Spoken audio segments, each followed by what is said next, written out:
Everyone, welcome and welcome back to my YouTube channel. कैसे हो आप सब? आई होप कि आप सब बहुत अच्छे होंगे, स्वस्थ होंगे।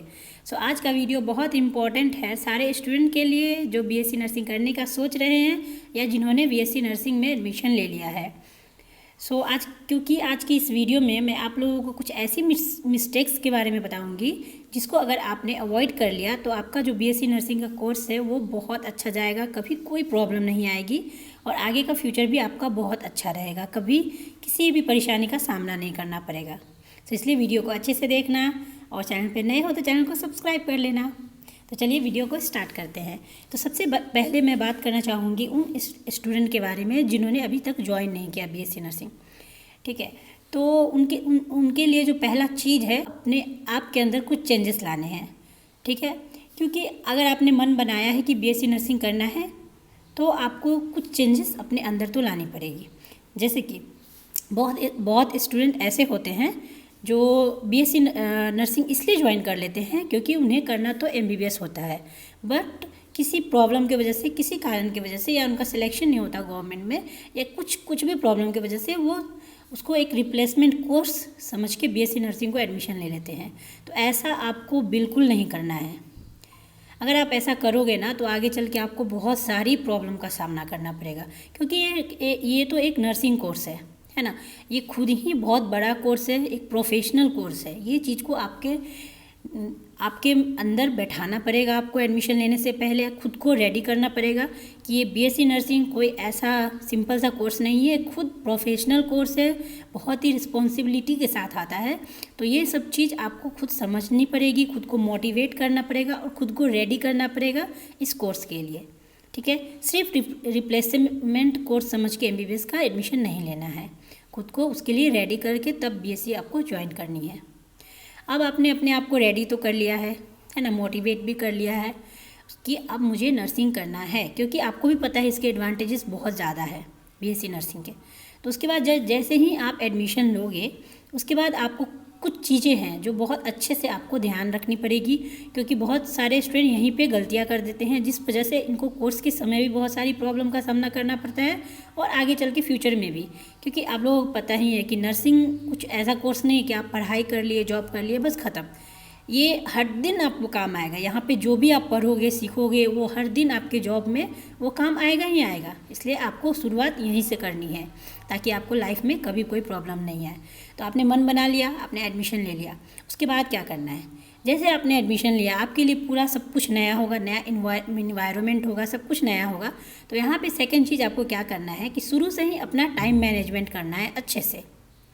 ठीक है, तो क्योंकि शुरू में आपको टाइम मैनेजमेंट करने में बहुत सारी प्रॉब्लम आएगी, क्योंकि नए नए में बहुत सारा चीज़ होता है कॉलेज में। आपके लिए कॉलेज नया होगा, कोर्स नया है, टीचर्स, स्टूडेंट, आपके जितने सब कुछ नया है। तो इसलिए उस समय थोड़ा सा तकलीफ़ होगा आपको, लेकिन आपको उन सबको साइड करके अपना टाइम को अच्छे से मैनेज करना है। अगर आप हर दिन 1 घंटा भी स्टडी के लिए आपको निकालना ही है, ठीक है, ये चीज़ आपको शुरू से अपने खुद ही आपको प्लान करना है। इसके लिए आप एक डेली रूटीन बना सकते हो या कुछ भी करो, लेकिन जो स्टडी का आप टाइम रखते हो उसको आपको मेंटेन करना ही है शुरू से ही। क्योंकि शुरू से अगर 1 घंटा भी आपने निकाल के रखा ना पढ़ने का, तो वो शुरू से आपका लास्ट तक रह जाएगा, वो आदत हो जाएगी आपके अंदर। वो आपको अंदर आदत ही बनानी है कि शुरू से मुझे पढ़ना ही है, 1 घंटा तो पढ़ना ही है। ठीक है, क्योंकि ये आपको बहुत काम आएगा, क्योंकि नर्सिंग आपको पता है कितना वास्ट होता है इसका सिलेबस। तो इसके लिए आपको अगर टाइम मैनेजमेंट अच्छा से करोगे तो आप सिलेबस भी कंप्लीट कर पाओगे, पढ़ पाओगे। उसके बाद जो तीसरी चीज़ है वो पढ़ाई हमेशा शुरू से करनी है, कभी भी लास्ट पॉइंट के लिए पढ़ाई को नहीं छोड़ना है। जैसे कि जैसे ही आपके कॉलेज में पढ़ाई शुरू होती है तो आपको हर दिन थोड़ा थोड़ा पढ़ना है, सब कुछ लास्ट मोमेंट के लिए, लास्ट एग्ज़ाम के लिए नहीं छोड़ना है। पढ़ाई आपको नर्सिंग में पता है ये सोच के करना है कि पढ़ाई पास होने के लिए नहीं, मार्क्स के लिए नहीं, अपने लिए करो, अपने नॉलेज के लिए करो, क्योंकि ये आपको फ्यूचर में काम आएगा। अगर आज आपने सिर्फ पास होने के लिए पढ़ाई कर ली तो पास तो आप हो जाओगे, है ना, बट फिर फ्यूचर में आप क्या करोगे जब जॉब कर रहे होगे तो, है ना। तो कुछ भी चीज़ को आप स्टार्टिंग से पढ़ो। जैसे ही क्लास में कुछ पढ़ाते हैं टीचर्स, उसको आप जब वापस हॉस्टल में जाते हो तो उसको थोड़ा सा पढ़ो, खुद से समझने का कोशिश करो। ठीक है। ये आपको अभी काम आएगा जैसे आप क्लिनिकल में जाना शुरू करोगे तो, ठीक है।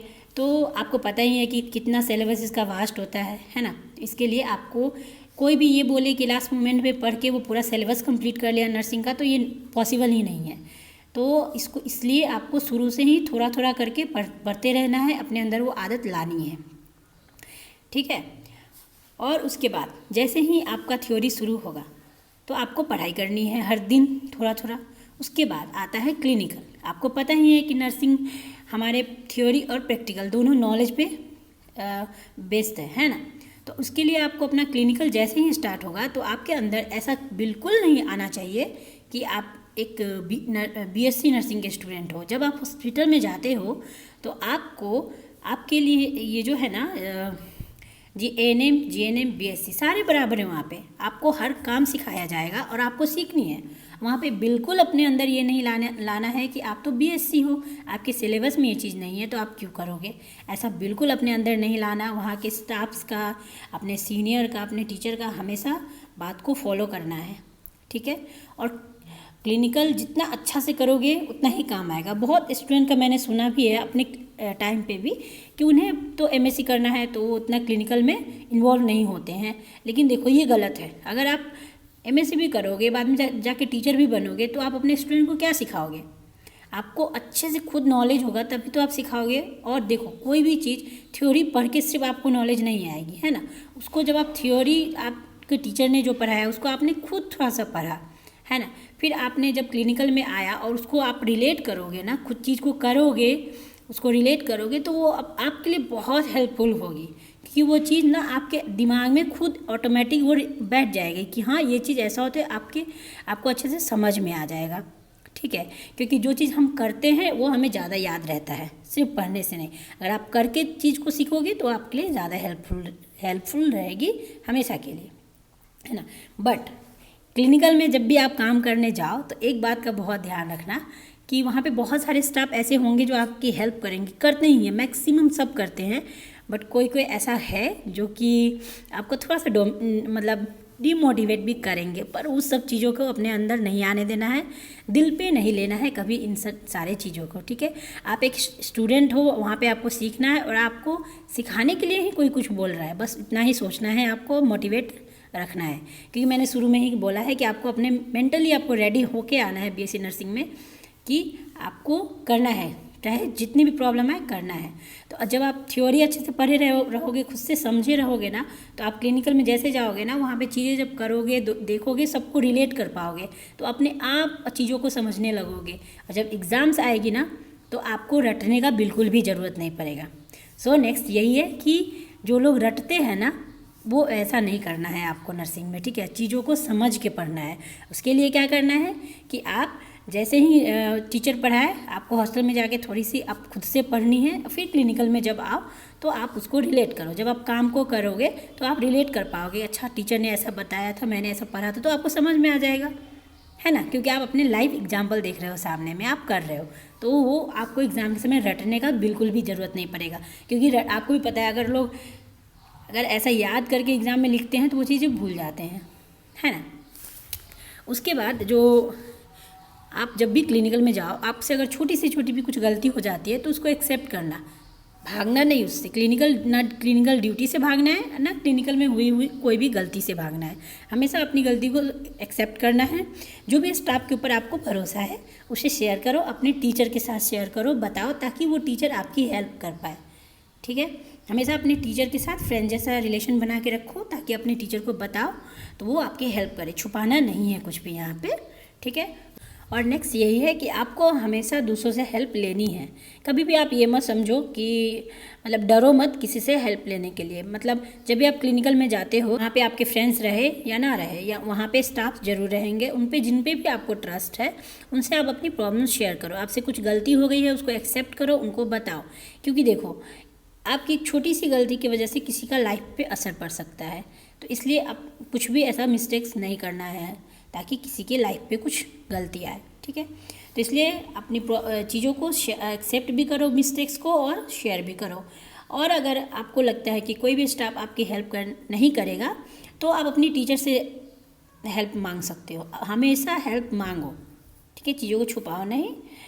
तो जब भी जो भी टीचर आते हैं क्लिनिकल में, आप उनको बताओ अपनी प्रॉब्लम कि आपसे ये गलती हो गई, वो आपकी ज़रूर हेल्प करेंगे। तो अपने टीचर से अच्छे रिलेशन बनाओ, फ्रेंड्स के जैसा, और उनसे अपनी चीज़ों को शेयर करो, तो आपकी ज़रूर हेल्प करेंगे। और हमेशा अपने टीचर और अपने सीनियर का बात सुनो, क्योंकि वो लोग आपको सही चीज़ें बताएंगे, सही गाइड करेंगे। तो और ऑलवेज मोटिवेटेड रहो, किसी को डीमोटिवेट मत करने दो अपने आप को। अपने स्टडी पे, क्लिनिकल पे एकदम फोकस रखो शुरू से लास्ट तक, तो आपको कभी कोई प्रॉब्लम नहीं आएगी। आज के वीडियो में बस इतना ही। मिलती हूँ मैं आप लोगों से नेक्स्ट वीडियो में। और अब आपके जो भी डाउट है वो मुझे कमेंट कर सकते हो, मैं पूरी कोशिश करूँगी आप लोगों की हेल्प करने का और आपके सारे कमेंट्स का जवाब देने का। Bye bye.